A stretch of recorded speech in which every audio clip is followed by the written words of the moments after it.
¿Y si África ya hubiera descifrado la ruta hacia la libertad financiera y Occidente hiciera todo lo posible para mantenerlo en secreto? Imagina un escenario impensado. Un país africano, ignorado y menospreciado durante décadas, logra lo que hasta ahora ha sido terreno exclusivo de las potencias mundiales. Burkina Faso, en un giro inesperado, eliminó una deuda nacional cercana a los 5.000 millones de dólares.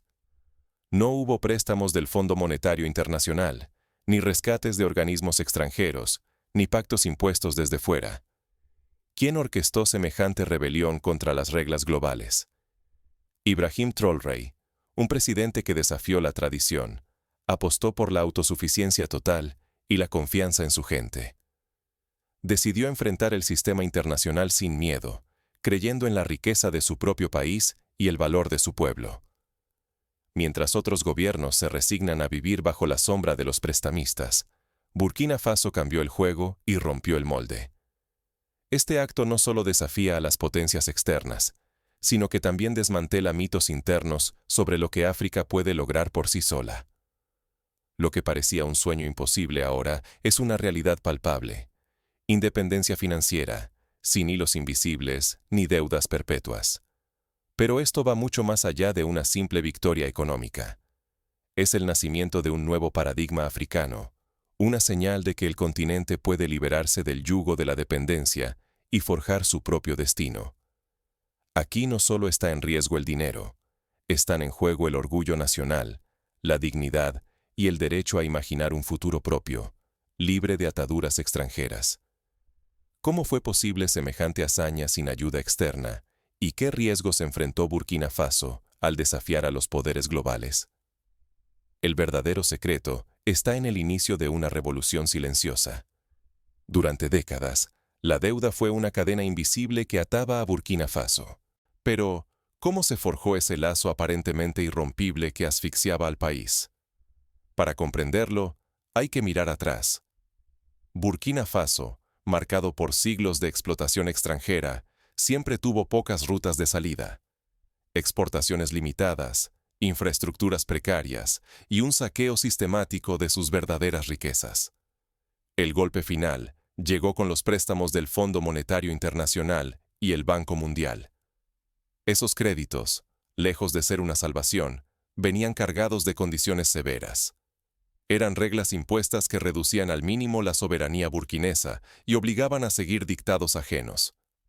Las recetas externas priorizaban intereses foráneos, subsidios eliminados, mercados saturados de productos importados y productores locales incapaces de competir. Así, la autosuficiencia se volvió inalcanzable y el tejido económico nacional comenzó a desmoronarse. ¿El resultado? Décadas de pobreza persistente, una dependencia renovada con cada ciclo de deuda, y una población desencantada al ver su destino decidido desde lejos. La economía de Burkina Faso vivía en el filo del abismo, y el verdadero poder residía en instituciones extranjeras. Si no aprendemos de este pasado, el ciclo continúa. Control perdido, decisiones dictadas desde el exterior y generaciones enteras atrapadas en la misma trampa.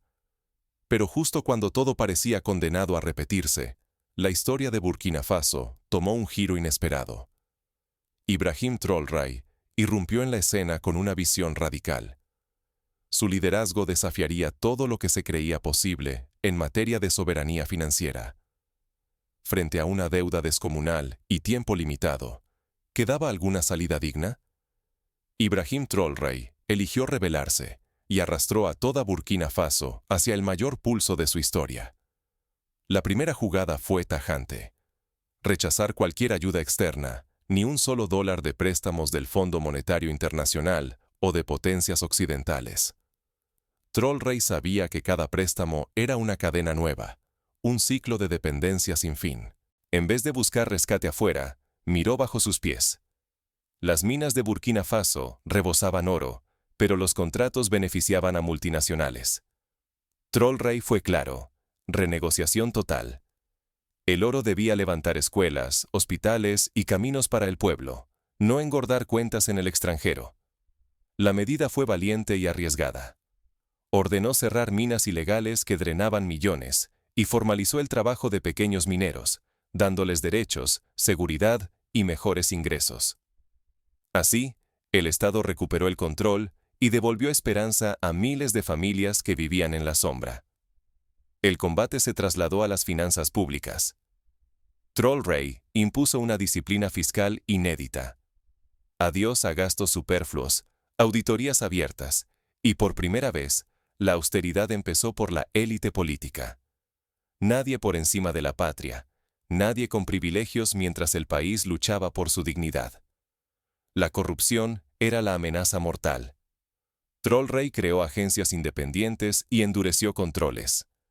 Por primera vez, altos funcionarios tuvieron que rendir cuentas ante la justicia. El mensaje era claro: la impunidad se acabó. Pero el giro más profundo fue social. Trollrey convirtió la deuda en causa nacional. Ya no era solo un problema de gobierno. Cada ciudadano se sintió parte de una lucha histórica por la independencia. Se organizaron campañas, marchas y propuestas populares para ahorrar y maximizar recursos. La deuda dejó de ser un peso secreto y se volvió bandera de unidad. El riesgo era absoluto. Si el plan fracasaba, el aislamiento internacional, la ruina económica y el colapso social acechaban. Pero si triunfaba, Burkina Faso demostraría a África y al mundo que otro destino es posible. Pero el éxito no estaba garantizado. Cada avance provocaba nuevas amenazas, internas y externas, y Trollrey tuvo que tomar decisiones aún más difíciles. ¿Qué se desbloquea realmente cuando desaparece la deuda? ¿Y es posible que África replique este modelo? La independencia financiera de un país no solo es un cambio en los libros contables, es una revolución silenciosa que sacude cimientos y redes de poder. Imagina gobiernos africanos que ya no reciben dictados de instituciones extranjeras, sino que trazan su propio rumbo, firmes y libres. Con el fin de la intervención externa en sus políticas, Burkina Faso vuelve a ser dueño de su destino, sin amenazas ni condiciones impuestas por otros. El dinero que antes se iba en intereses, ahora nutre lo esencial. Escuelas con techos de verdad, hospitales que salvan vidas, carreteras seguras, agua limpia y centros de innovación donde antes solo había promesas vacías. Los niños estudian en pupitres nuevos y sueñan con un futuro que antes parecía un espejismo lejano. La economía, por fin liberada, respira y se expande. El país ya no depende solo del oro. La agricultura revive con cooperativas que impulsan cultivos resistentes.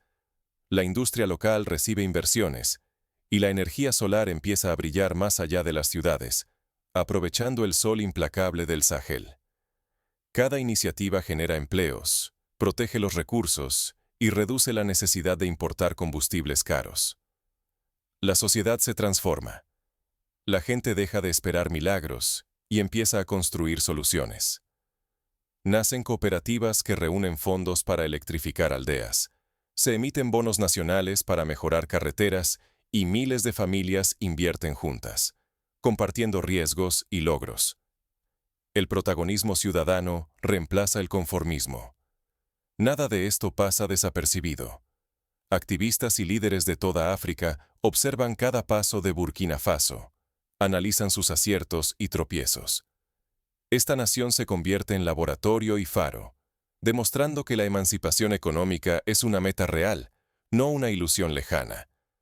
Las alianzas internacionales siguen existiendo, pero ahora se negocian con dignidad y reglas claras. Empresas extranjeras deben respetar las normas locales y aceptar acuerdos justos que beneficien a la mayoría. Hay apertura al mundo, sí, pero sin perder la autonomía conquistada. Sin embargo, el riesgo es palpable. El futuro de África está en juego. Este despertar puede encender la esperanza en todo el continente, o desatar represalias de quienes desean mantener el statu quo.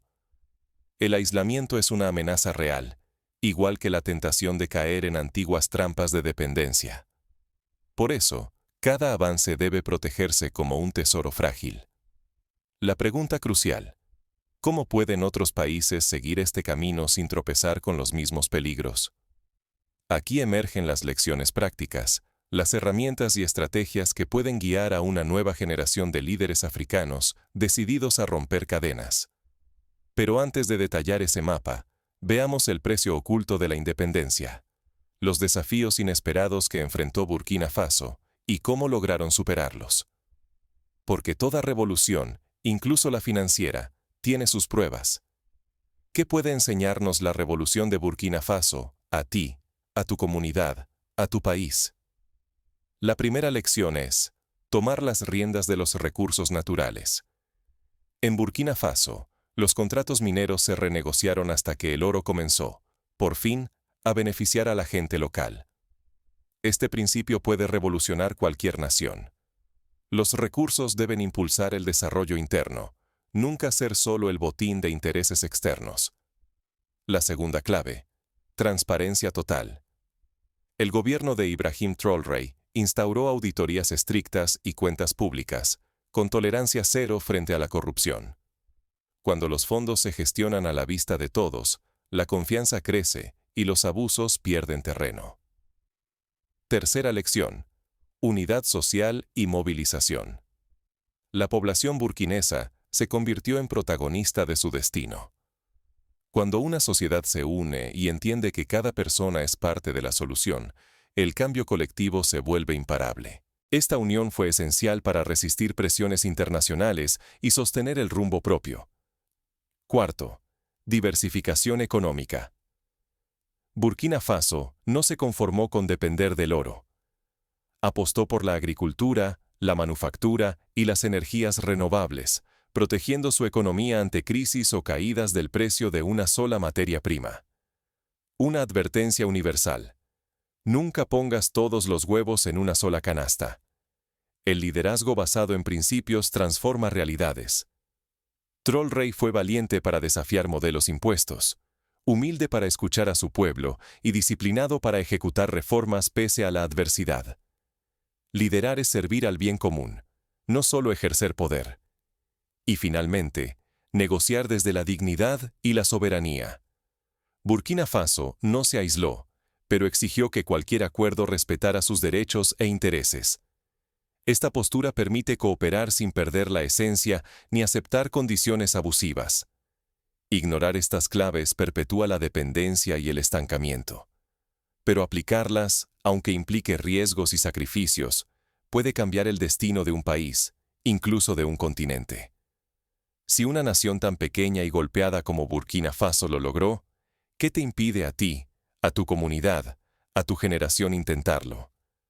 La pregunta final no es solo para presidentes o ministros, sino para todos. ¿Estás listo para exigir y sostener un verdadero cambio? Porque al final, el motor de toda transformación es el compromiso colectivo. Ahora, imagina cómo sería tu país si aplicara estas lecciones. ¿Hasta dónde podría llegar una generación decidida a romper el ciclo de la dependencia? Si África no pidió permiso para soñar, ¿quién podría detenerla ahora? Burkina Faso acaba de mostrarle al mundo que la independencia real no es una quimera, sino una decisión. Bajo el liderazgo de Ibrahim Traoré, un país eternamente subestimado alcanzó lo impensable. Eliminó casi 5.000 millones de dólares en deuda nacional, sin préstamos externos, sin pedir favores, sin cadenas. No es solo un triunfo económico, es una declaración de principios para todos los pueblos que aún esperan salvadores. El cambio nace desde dentro. Burkina Faso no esperó la aprobación de potencias ni el guiño del sistema global. En un escenario donde el futuro parecía hipotecado por la deuda y la dependencia, el pueblo burkinés se atrevió a lo más riesgoso: confiar en sí mismo, organizarse, recuperar sus recursos y decir basta al saqueo. Apostaron alto. Sabían que fallar costaría caro, pero que rendirse costaba aún más. Hoy, la dignidad de una nación ha sido restaurada. La autonomía financiera ya no es solo un discurso, sino una realidad palpable. Una generación que creció viendo la humillación de la dependencia ahora puede mirar al futuro con la frente en alto, sabiendo que la historia puede reescribirse desde el coraje. Pero esto no acaba en Burkina Faso. La pregunta resuena: ¿serán los primeros de muchos? ¿Quién se atreverá a seguir? ¿Qué harán los países africanos, latinoamericanos o asiáticos que aún sueñan con romper sus cadenas? El ejemplo está ahí, desafiante y luminoso. La decisión ahora es tuya. Puedes esperar a que otros marquen el rumbo, o empezar a escribir la próxima página de independencia, allí donde estés. La batalla por el futuro sigue abierta. El momento de actuar es ahora. Porque si una nación africana pudo cambiar su destino, ¿qué impide que tú y los tuyos lo intenten también?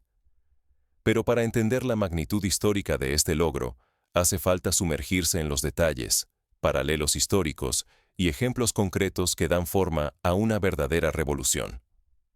Tomemos el caso de Ghana en la década de 1980. Tras independizarse, Ghana enfrentó una crisis de deuda similar, con altos intereses y presiones del exterior. El gobierno aplicó políticas dictadas por el Fondo Monetario Internacional, que incluían privatizaciones masivas y recortes severos en el gasto público. Lejos de resolver la crisis, estas medidas profundizaron la dependencia y aumentaron la pobreza.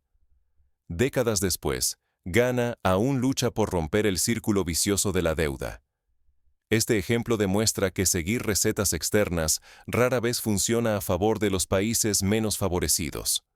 Burkina Faso aprendió de esos errores y eligió otro camino. En América Latina, Ecuador en 2009 decidió auditar su deuda externa tras comprobar irregularidades y contratos lesivos. El gobierno de Rafael Correa, enfrentando amenazas de aislamiento internacional, logró reducir el monto de la deuda y renegociar mejores términos. Sin embargo, la presión internacional fue feroz. La banca global impuso bloqueos y hubo campañas mediáticas para minar la credibilidad del país. Solo una fuerte unidad social permitió sostener la decisión. Así, la experiencia ecuatoriana ofrece un paralelismo directo. Desafiar el statu quo exige valentía, pero también preparación y respaldo ciudadano.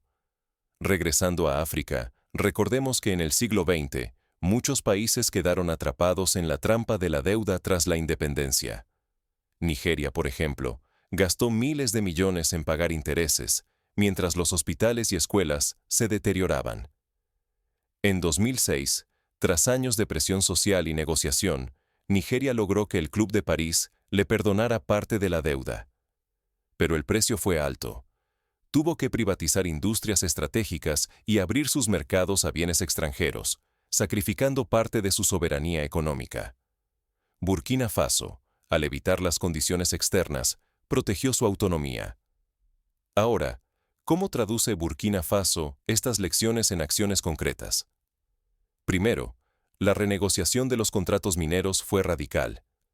Para ilustrar, en 1990, solo 1 de cada 20 toneladas de oro extraídas beneficiaba a la población local. El resto desaparecía en multinacionales.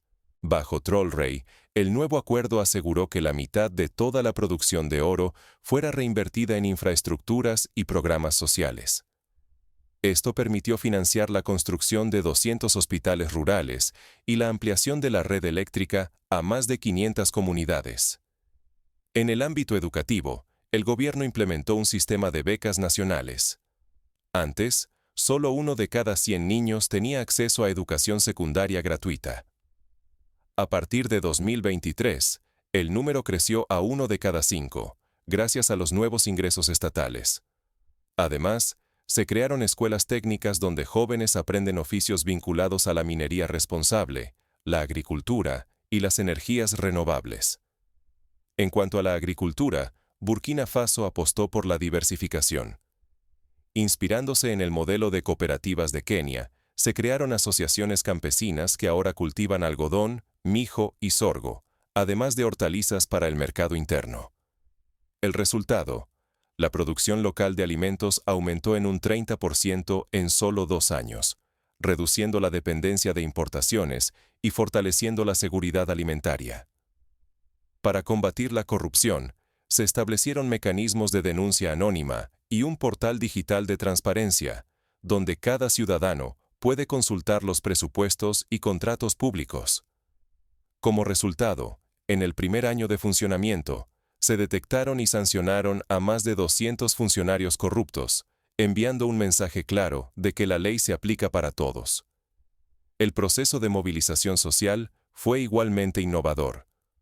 Trollrey convocó a una gran asamblea nacional donde participaron representantes de aldeas, sindicatos, estudiantes y empresarios.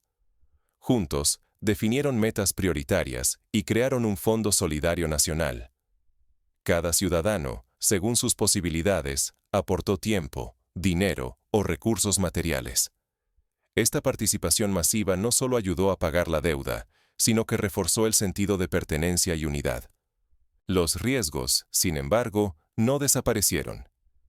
Hubo intentos de sabotaje económico desde el extranjero, como bloqueos a la exportación de oro y presiones para desestabilizar la moneda local. El gobierno respondió creando alianzas regionales con países vecinos, estableciendo acuerdos comerciales y mecanismos de defensa conjunta. Así, Burkina Faso diversificó sus socios y evitó el aislamiento completo. Paralelamente, se promovió el ahorro interno. Se lanzaron bonos del Tesoro dirigidos a la ciudadanía, con tasas de interés atractivas y respaldo estatal. En menos de un año, más de 500.000 de personas invirtieron en estos bonos, generando una base financiera sólida y reduciendo la dependencia del crédito extranjero. La experiencia de Burkina Faso inspiró a otros países africanos. En Malí, por ejemplo, surgió un movimiento ciudadano que presiona al gobierno para renegociar contratos mineros y aumentar la transparencia. En Senegal, agricultores han comenzado a organizarse en cooperativas para replicar el modelo burkinés de autosuficiencia alimentaria. A nivel internacional, organizaciones como la Unión Africana y el Banco Africano de Desarrollo han empezado a estudiar el caso de Burkina Faso como ejemplo de buenas prácticas. Seminarios y foros han reunido a líderes de todo el continente para analizar las estrategias aplicadas y debatir cómo adaptarlas a contextos locales. Sin embargo, no todo es sencillo. Existen desafíos persistentes: la tentación de los viejos hábitos, la amenaza de corrupción, la presión de potencias extranjeras que buscan recuperar influencia. Por ello, Trollrey instituyó una política de formación ciudadana permanente, enseñando en escuelas y comunidades los principios de soberanía, ética pública y gestión responsable de recursos. A nivel práctico, cualquier país que aspire a seguir este camino debe dar pasos concretos. Primero, realizar una auditoría exhaustiva de la deuda y los contratos existentes, identificando cláusulas abusivas o ilegales. Segundo, fortalecer la recaudación fiscal y erradicar las fugas de capital, asegurando que los recursos se queden en el país. Tercero, invertir prioritariamente en educación, salud e infraestructuras básicas, creando una base para el desarrollo sostenible. Cuarto, fomentar la participación ciudadana en la toma de decisiones. Esto puede lograrse a través de asambleas populares, consultas públicas y mecanismos digitales de voto y rendición de cuentas. Quinto, diversificar la economía para reducir la vulnerabilidad ante crisis externas, apostando por sectores como la agroindustria, la tecnología y las energías limpias. Sexto, establecer alianzas regionales y buscar el apoyo de otros países en situaciones similares, creando bloques de negociación más fuertes frente a intereses globales. Séptimo, promover la innovación social y financiera, como los bonos nacionales, bancos cooperativos y fondos de inversión comunitarios. En síntesis, la historia de Burkina Faso nos da un mapa para la emancipación económica real. Pero cada paso requiere convicción, preparación y, sobre todo, la voluntad colectiva de sostener el cambio ante la adversidad. ¿Puedes imaginar tu país aplicando estos pasos? ¿Visualizas a tus vecinos, compañeros o familiares participando activamente en la construcción de un futuro común, libre de ataduras externas?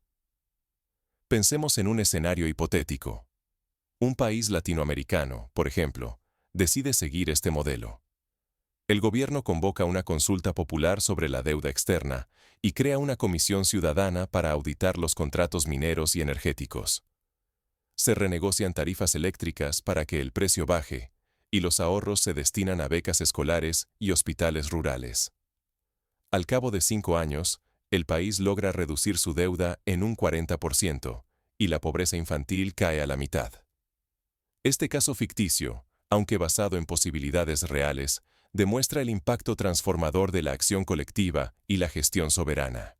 Del mismo modo, en Asia, Vietnam ha logrado en las últimas décadas reducir su dependencia de la ayuda extranjera, apostando por la educación técnica, el fortalecimiento de cooperativas agrícolas y la inversión en energía solar.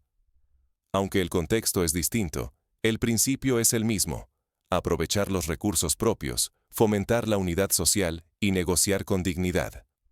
Burkina Faso, con su ejemplo, ha abierto la puerta. Ahora, la pregunta es, ¿quién se atreverá a cruzarla? La historia nos enseña que las grandes transformaciones no llegan de la noche a la mañana. La abolición de la esclavitud, el voto femenino, la independencia de los países colonizados. Todos estos logros comenzaron como sueños imposibles, enfrentaron resistencia feroz y requirieron generaciones de lucha. Pero cada paso dado, cada pequeño avance, fue sumando hasta lograr el cambio irreversible. Hoy, la batalla por la independencia financiera está en marcha. Burkina Faso ya dio el primer golpe. Depende de nosotros decidir si será el único o el primero de muchos. Así, la deuda deja de ser una condena y se convierte en una oportunidad. La oportunidad de unirnos, de innovar, de creer en nuestras capacidades y de forjar una historia propia. La pregunta final, la más importante, ya no es si es posible. ¿Estás dispuesto a intentarlo? Porque si un país africano logró lo impensable, tal vez el mayor secreto de Occidente es que el poder siempre estuvo en nuestras manos. Y ahora lo sabemos.